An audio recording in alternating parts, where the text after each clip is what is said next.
Happy morning, students. Today we are going to learn about 8.8 rainwater harvesting RWH solution to water crisis, a ecological problem.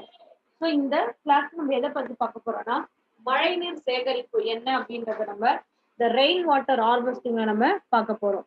First one, rainwater harvesting is the accumulations and storage of rainwater for reuse institutes rather than allowing into a runoff. So rain water harvesting அப்படின்றது வந்து பார்த்தீங்கன்னா மழை நீரை சேமிக்கிற ஒரு வகையான முறையை தான் நம்ம என்னன்னு சொல்றோம்னா ரெயின் வாட்டர் ஹார்வெஸ்டிங் அப்படின்னு சொல்றோம். Second point, rain water can be collected from rivers, roof top and the water collected it's direct to a deep pit. இந்த ரெயின் வாட்டர் மழை நீரை சேமிக்கிறது வந்து பார்த்தீங்கன்னா நதிகள் மூலமா செய்யலாம், ரிவர்ஸ், இல்லைன்னா நம்ம வீட்டில் இருக்கிற மாடியில் இருக்கிற கூரைகள் மூலியமா சேகரிக்கலாம். அப்படி இல்லைன்னா நம்ம வீட்டு பக்கத்துல ஒரு ஆழ் துளை இல்லைன்னா கிணறு செஞ்சு அது மூலியா நம்ம சேமிக்கலாம். The water percolates and gets stored in the pit. RWH is a sustainable water management practice implemented not only in the urban area but also in agricultural fields, which is an important economically cost efficient method for the future. இந்த rain water harvest அப்படின்றது வந்து பார்த்தீங்கன்னா urban ஏரியாவுக்கு மட்டும் முக்கியம் இல்லை, so விவசாயம் சார்ந்த அமைப்புகளும் இது ரொம்ப முக்கியமானதா இருக்கு. ஸோ இதை நம்ம சேவ் பண்றதுனாலே அட் சேம் டைம் கரெக்டா சிக்கனமா யூஸ் பண்றதுனாலே நம்ம ஃபியூச்சர்லயும் நீரை வந்து நம்ம பாதுகாக்க முடியும் அப்படின்றதா இதனோட முக்கிய குறிக்கோளா இருக்கு. First one, in this slide shown picture of rainwater harvesting structures in Oresens.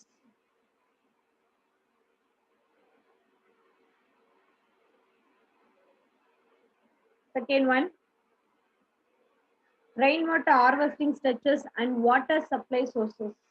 So rainwater harvest பண்றோம், அந்த வாட்டர் எப்படி நம்ம சப்ளை பண்றோம் அப்படிங்கறது நெக்ஸ்ட் டயக்ராம் நம்ம கிளியரா பார்க்கலாம். Next third one, environment benefits of rainwater harvesting.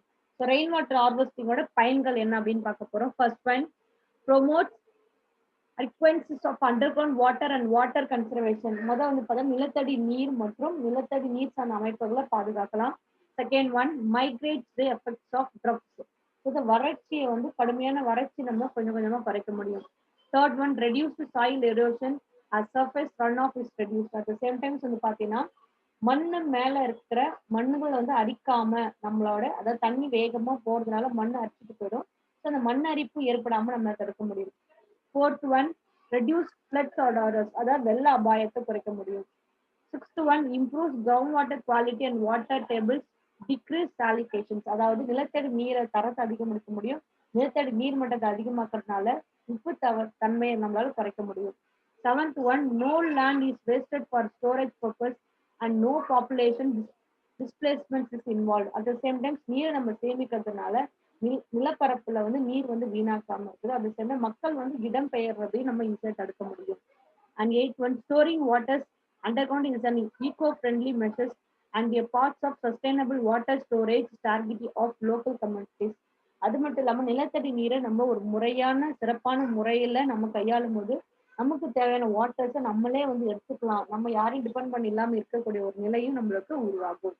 So these are the environment benefits of rain water harvesting. So next one, importance of lakes. ஏரிங்களோட முக்கியத்துவம் என்ன அப்படின்றத நம்ம பார்க்க போறோம். First one, water bodies lakes ponds not only provide users a number of environment benefits but they strengthen our economically or supporting as well as our quality of life like health. So நம்ம water bodies நீர்நிறைகள் சொல்ற அந்த ஏரி குளங்கள் வந்து பார்த்தா நீரை மட்டும் நம்மளுக்கு தர்றது இல்லை, அது சுற்றி இருக்கிற சுற்றுப்புற சூழ்நிலைகளும் பாதுகாப்பதுல அவங்களோட முக்கியத்துவம் வந்து ரொம்ப அதிகமாவே இருக்கு. Lake as a storage of rain water provides drinking waters, improves groundwater level and presence of fresh waters, biodiversity and habitat of the area where is oceans. So வந்து பார்த்தீங்கன்னா occurrence. ஸோ லேக்ஸ் வந்து அப்படின்னு பார்த்தீங்கன்னா ரெயின் வாட்டர் மழை நீரை சேகரித்து நம்மளுக்கு தேவையான குடிநீரை தர்றது யாருன்னு பார்த்தீங்கன்னா லேக்ஸ் தான். இந்த லேக் மூலயமா நம்மளோட கிரவுண்ட் வாட்டர் லெவல் வந்து இன்க்ரீஸ் ஆகிறதுக்கும் அதே மாதிரி தூய தண்ணி அப்படின்ற குடிநீர் வந்து கிடைக்கிறதுக்கு இது முக்கிய பங்கா இருக்குது. The term of service lakes offers sustainable solution to key issues the water management and climate influences and benefits like nutrients retention, inflations, local rainfalls, removal of pollutants, phosphorus and nitrogens and carbon sequences. அது மட்டும் இல்லாம இந்த ஏரிகள் அப்படின்றது வந்து பாத்தீங்கன்னா நம்ம சுத்தி இருக்கிற நீர்நிலைகளை பாதுகாக்கிறது, கிளைமேட் சேஞ்சஸை வந்து அதே மாதிரி அதுல எந்த ஒரு தாக்கமும் ஏற்படாம பாதுகாக்கிறது. அட் த சேம் டைம்ஸ் வந்து பாத்தீங்கன்னா நம்ம உள்ளூர்ல இருக்கிற வாட்டர் கண்டென்ட் ஓரியன்ட் பாடிஸை வந்து பாதுகாக்கிறது, பொல்யூஷனை குறைக்கிறது, பாஸ்பரஸ் நைட்ரஜன் கண்டென்ட்டை குறைக்கிறது, கார்பன் சேகரிப்பு அப்படின்னு சொல்லி பல வகையிலும் இந்த ஏரிகள் வந்து நம்மளுக்கு பயனுள்ளதா இருக்கிறாங்க. Next one 8.9 fresh topic environment impact assessment EIA. So EIA சுற்றுச்சூழல் தாக்க மதிப்பீடு. சுற்றுச்சூழல்ல என்ன தாக்கம் இருக்கு அது எப்படி மதிப்பிடுறதுன்றத நம்ம என்ன சொல்றோம்னா EIA அப்படின்னு சொல்றோம். Environmental impact assessment is an environment management tool. சமூகத்தை வந்து சுற்றுச்சூழல் தாக்க மதிப்பீடு அப்படின்றது சுற்றுச்சூழல் மேலாண்மையில ஒரு முக்கியமான அமைப்பு அப்படின்னு சொல்றோம். It helps to regulate and recommended optional uses of natural resources with minimum impact on ecosystem and biotic communities. So இது வந்து பார்த்தீங்கன்னா நம்ம சமுதாயத்துல உயிரியல் சார்ந்த அமைப்புகளை என்ன தாக்கம் இருக்கு, அந்த தாக்கத்தை எப்படி மெதுவாக குறைக்கலாம், அந்த வளங்களை எப்படி நம்ம அளவுக்கு ஏற்ற மாதிரி பயன்படுத்தலாம், அது எப்படி நம்ம கட்டுப்படுத்தலாம் அப்படின்றத பத்தி சொல்றதுதான் நம்ம என்ன சொல்றோம் EIA அப்படின்னு சொல்றோம். It is used to predict the environment consequence of a future proposed developmental projects taking into an account interrelated socio-economic, cultural and human health impacts. So அது மட்டும் இல்லாமல் இதனோட முக்கியமானது வந்து பார்த்தீங்கன்னா வருங்கால நிதிசார் வளர்ச்சி திட்டங்கள், இந்த அணைக்கட்டுகள், நெடுஞ்சாலைகள் இதெல்லாம் வந்து எப்படி உருவாக்குறது, என்னென்ன மாதிரி எல்லாம் இதுல கொண்டு வரது அப்படின்றத பத்தி சொல்றது வந்து EIA தான். It reduce environment stress, thus helping to shape the projects that may switch local environmental by ensuring optimal utilization of natural resources and disposal of wastes to avoid environment degradation. அது மட்டும் இல்லாம நம்ம சுத்தி இருக்கிற இயற்கை sir வளங்களை எப்படி நம்ம அளவுக்கு ஏற்ற மாதிரி பயன்படுத்தணும், அது எப்படி அழிவுல இருந்து பாதுகாக்கணும், நம்ம கிட்ட இருக்கிற வேஸ்ட் ப்ராடக்ட்ஸை எப்படி நம்ம ரிமூவ் பண்ணணும், அப்படி ரிமூவ் பண்ணும்போது நம்ம சுற்றுச்சூழல்ல எந்த ஒரு பொல்யூஷன் இல்லாம எப்படி நம்ம அதை டிஸ்போசல் பண்ணணும் அப்படின்றது எல்லாத்தையுமே சொல்றது வந்து பாத்தீங்கன்னா இந்த EIA தான். So next one, the benefits of EIA to society. So இந்த EIA-னால சொசைட்டிக்கு நம்ம சமூகத்துல என்ன மதிப்பீடு ஏற்பட்ட பயன்கள் இருக்கு அப்படின்னு பார்க்க போறோம். First one, a healthier environment, ஆரோக்கியமான சுற்றுச்சூழல் உருவாகும். Second one, maintenance of biodiversity, உயிர் பன்முகத்தன்மை பாதுகாக்கப்படும். Third one, decreased resources usage, முக்கியமா வந்து பாத்தீங்கன்னா குறைந்த அளவு வயங்களை பயன்படுத்துது. And fourth one, reductions in gas emissions and environment damage, அதே மாதிரி குறைந்த அளவு வாயுக்களை வெளியேற்றம், அட் சேம் டைம் சுற்றுச்சூழல் பாதிக்கப்படாம அது எப்படி பயன்படுறது அப்படின்றது எல்லாத்தையும் இந்த EIA மூலமா நம்மளுக்கு கிடைக்கக்கூடிய பயன்களா நம்ம கருதுறோம். Next one, biodiversity impact assessment BIA. Biodiversity impact assessment can be defined as a decision supporting tool to help biodiversity inclusive of development, planting and implementations. So biodiversity BIA அப்படின்றது வந்து பார்த்தீங்கன்னா இது ஒரு வளர்ச்சி திட்டமிடல் ஒரு அமைப்பு சேர்ந்த ஒரு முடிவுகளுக்கு உதவக்கூடிய ஒரு கருவியா இருக்கு. It aims at ensuring development proposals which integrated biodiversity considerations. They are largely compliant and includes mechanisms for the conservation the biodiversity resources and provide fair and equitable sharing of the benefits arising from the uses of biodiversity. முக்கியமானது என்னன்னா biodiversity தொடர்பான ஆலோசனைகள் ஒருங்கிணைக்க உதவுவது. At the same times வந்து பார்த்தீங்கன்னா அந்த உயிர் தன்மையை பயோடைவர்சிட்டி எப்படி பாதுகாக்கணும், அதுல வந்து சட்டங்களை எப்படி இணைச்சு அது மூலியமா வந்து நம்ம மக்களுக்கு அதை தெரிவிக்கணும், அதுல இருக்க நன்மைகள் என்ன, அது எப்படி நம்ம சமமா நியாயமான முறையில பயன்படுத்தணும் அப்படின்றது சொல்றதுதான் வந்து பார்த்தீங்கன்னா இந்த BIA. Next one, biodiversity impacts can be assembled by. So இந்த பயோடைவர்சிட்டி மூலமா நம்மளுக்கு அந்த தாக்கத்தினால நமக்கு ஏற்பட்ட நன்மைகள் என்ன அப்படின்னு பார்க்க போறோம். First one, changing in land use and covers. First வந்து பார்த்தீங்கன்னா நிலமாற்றம், அதுல எப்படி பயன்பாடு, அது எப்படி காப்பாற்றுறது அப்படின்றத நம்ம தெரிஞ்சுக்கலாம். Second one, extractions. And third one, external influence such as emissions, effluents and chemicals. And third வந்து பார்த்தீங்கன்னா கழிவுப் பொருட்களை எப்படி வெளியேற்றலாம், புகைகள்ல எப்படி வெளியேற்றலாம், வேதிப் பொருட்களை எப்படி வெளியேற்றலாம் அப்படின்றத நம்ம படிக்கலாம். And fourth one, introduction of invasive aliens and geographical modified species. At the same time வந்து பார்த்தா மரபு மாற்றப்பட்ட தாவரங்கள், அந்நிய நாட்டுல இருந்து நம்ம நாட்டு ஆக்கிரமிக்கப்பட்ட தாவரங்களோட அறிமுகத்தை பத்தி நம்ம தெரிஞ்சுக்கலாம். Next one, impact on endemic and resistance of flora and fauna. அதாவது அழிவு தருவாயில் இருக்கக்கூடிய தாவர விலங்குகளை பத்தி நம்ம தெரிஞ்சுக்கலாம். நெக்ஸ்ட் வந்து பார்த்தீங்கன்னா ஃப்ராக்மெண்டேஷன் அண்ட் ஐசோலேஷன், தனிமைப்படுத்துதல், அதாவது நிலத்தை துண்டாக்குதல், அடுத்தது தனிமைப்படுத்துதல். இது எல்லாத்தையும் நம்ம தெரிஞ்சுக்கிறதுக்கு இந்த BIA தான் நம்மளுக்கு யூஸ்ஃபுல்லா இருக்கு. Next one and last topic 8.10 geographic information system. புவிசார் தகவல் அமைப்பு. புவியை சார்ந்த அமைப்புகளை படிக்கிறது தான் நம்ம என்ன சொல்றோம், ஜியோகிராபிக் இன்ஃபர்மேஷன் சிஸ்டம் அப்படின்னு சொல்றோம். First one, GIS is an computer system for capturing, storing, checking and displaying data related to position of Earth surface. So earth சர்ஃபேஸோட பொசிஷன்ஸ், அதனுடைய அமைப்பை பத்தி செக் பண்றது, ஸ்டோர் பண்றது, செக்கிங், கேப்சர் பண்றது தான் நம்ம என்னன்னு சொல்றோம்னா GIS அப்படின்னு சொல்றோம். Also to manipulate, analyse, manage and present spatial or geographical data. The next one, GPS is a satellite navigation system used to determine the ground position of the object. So இந்த GPS அப்படின்றது satellite, செயற்கைக்கோள் மூலமா பயன்படுத்தக்கூடிய ஒரு தொழில்சார் அமைப்பை தான் நம்ம என்னன்னு சொல்றோம்னா GPS அப்படின்னு சொல்றோம். அது மூலியமா நம்ம ஒருத்தவங்களோட அமைப்புல பொசிஷன் நம்ம ஈஸியா தெரிஞ்சுக்க முடியும். It is a constellation of approximately 30 well-spaced satellites that orbit the Earth and make it possible for the people with the ground resource to pinpoint therefore geographical regions.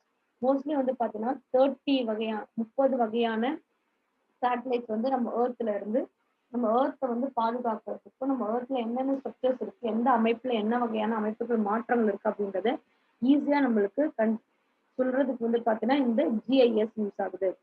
Some applications in this GPS is currently being used for around the world include mining, irrigation services, agriculture and marine ecosystem. So இந்த GPS மூலமா பாத்தீங்கன்னா எந்த இடத்துல பார்த்தா நிலக்கரி சுரங்கம் இருக்கு, எந்த இடத்துல பார்த்தா என்ன வகையான வளங்கள் இருக்கு அப்படின்றத ஈஸியா படிக்கிறதுக்கும் பாத்தீங்கன்னா இந்த GPS சிஸ்டம் ரொம்ப யூஸ்ஃபுல்லா இருக்கு. Next one, importance of GIS. So GIS ஓட இம்பார்ட்டன்ஸ் என்ன அப்படின்னு நம்ம பார்க்க போறோம். First one, environment impact assessment, சூழ்நிலையை நம்ம மதிப்பிடுறது. செகண்ட், டிசாஸ்டர் மேனேஜ்மெண்ட், இயற்கை சீற்றம் போன்ற நம்ம, அதாவது டிசாஸ்டர் மேனேஜ்மெண்ட்னா என்னென்ன ஆபத்துகள் வருது அப்படின்னு தெரிஞ்சுக்கோ. அதே மாதிரி going of landslide hazards, அதாவது நிலச்சரிவை நம்ம ஈஸியாக கண்டுபிடிக்க முடியும், தீர்மானிக்க முடியும். Determination of land cover and land use, நம்மளோட நிலத்தை எப்படி பாதுகாக்கலாம், எப்படி அதை பயன்படுத்தலாம் அப்படின்றது தெரிஞ்சுக்கலாம். எஸ்டிமேஷன்ஸ் ஆஃப் ஃப்ளட்ஸ் டேமேஜ், அதாவது வெள்ளத்தால என்ன பாதிப்பு வரும் அப்படின்றத நம்மளால அனலைஸ் பண்ண முடியும். அதே மேனேஜ்மெண்ட் ஆஃப் நேச்சுரல் ரிசோர்சஸ், இயற்கை வளங்களை மேலாண்மை செய்ய பயன்படும். சாயில் மேப்பிங், மண்ணோட வரைபடம் கிடைக்கும். வெட்லேண்ட் மேப்பிங், ஈரநில சார்ந்த அமைப்புகளோட வரைபடம் தயாரிக்க முடியலாம். Irrigation management and identification of volcanic hazards, so நீர்ப்பாசன மேலாண்மை எப்படி இருக்கு, எந்த இடத்துல எல்லாம் பார்த்தீங்கன்னா எரிமலை அபாயம் இருக்கு அப்படின்னு கண்டறிய இந்த சிஸ்டம் GIS சிஸ்டம் யூஸ் ஆகிட்டு இருக்கு. Vegetation studies and mapping for prudence and endemic species, அது மட்டும் இல்லாம அச்சுறுத்தலுக்கு உட்பட்ட தாவரங்கள் எந்த இடத்துல இருக்கு, அதோட சிற்றங்கள் எங்கெல்லாம் இருக்கு, தாவரங்கள் எந்த இடத்துல கூட்டமா வாழுது அப்படின்ற வரைபடங்கள் தயாரிக்கிறதுக்கும் இந்த GIS சிஸ்டம் உங்களுக்கு யூஸ்ஃபுல்லா இருக்கு. So next one, remote sensing, தொலை உணரி. What is remote sensing? Remote sensing is the process of assessing and monitoring the physical characteristics of an area by measuring its effects and estimated radiation at a distance from the produced area. So remote sensing அப்படின்றது பாத்தீங்கன்னா ஒரு குறிப்பிட்ட இடத்துல இருக்கிற இயற்கை பண்பை கண்டுபிடிக்கிறதுக்கும் அதை கண்காணிக்கிறதுக்கு உதவுற ஒரு செயல்முறையை தான் நம்ம என்னன்னு சொல்றோம் அப்படின்னு பாத்தீங்கன்னா ரிமோட் சென்சிங் அப்படின்னு சொல்றோம்.